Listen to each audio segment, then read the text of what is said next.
फडणवीसांना राज्यासह देशातही अडचणीत आणणार जरांगेंचा इशारा, तर संचारबंदी उठवा, मुंबईत येऊनच दाखवतो, जरांगेंचं फडणवीसांना आव्हान.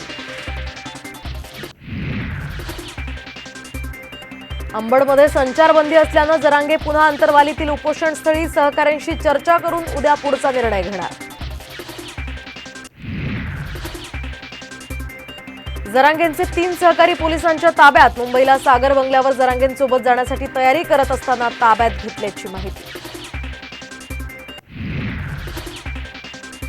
जालन्यातील अंबड तालुक्यामध्ये संचारबंदी लागू, पुढील आदेशापर्यंत संचारबंदी कायम राहणार. आजपासून राज्य विधिमंडळाचं अर्थसंकल्पीय अधिवेशन. यंदा मोठ्या घोषणेची शक्यता कमीच, तर कायदा आणि सुव्यवस्थेवरून विरोधक आक्रमक होण्याची शक्यता.